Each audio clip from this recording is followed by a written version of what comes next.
Good morning, cool cats of fifth grade.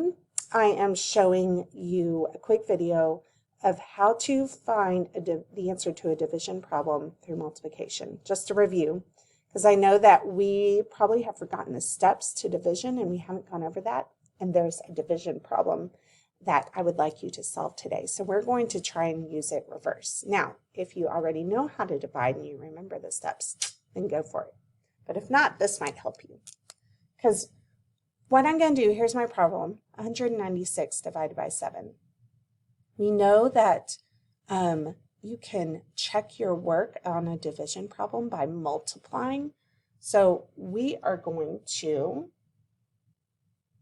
write our dividend, which is what is getting divided. Okay, 196 is equal to 7 times something. Okay.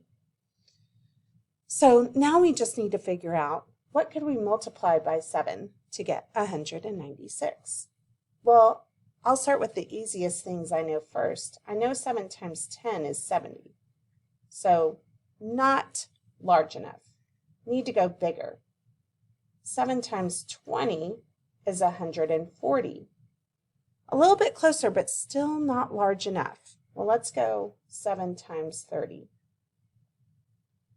Well, that's 210, because remember, 7 times 3 is 21. Add the 0.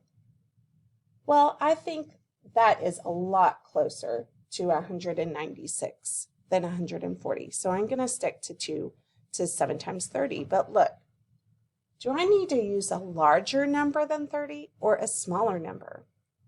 I need to use a smaller number because 210 is less than 196. Scratch that. 210 is more than 196. So I need to use a smaller number here. Okay, so let's try 7 times 29. 9 times 7 is 63. 2 times 7 is 14 plus 6 is 200. Or 20, I'm sorry. So 203 is still too big. So I need to use a smaller number than 29. Let's try 28.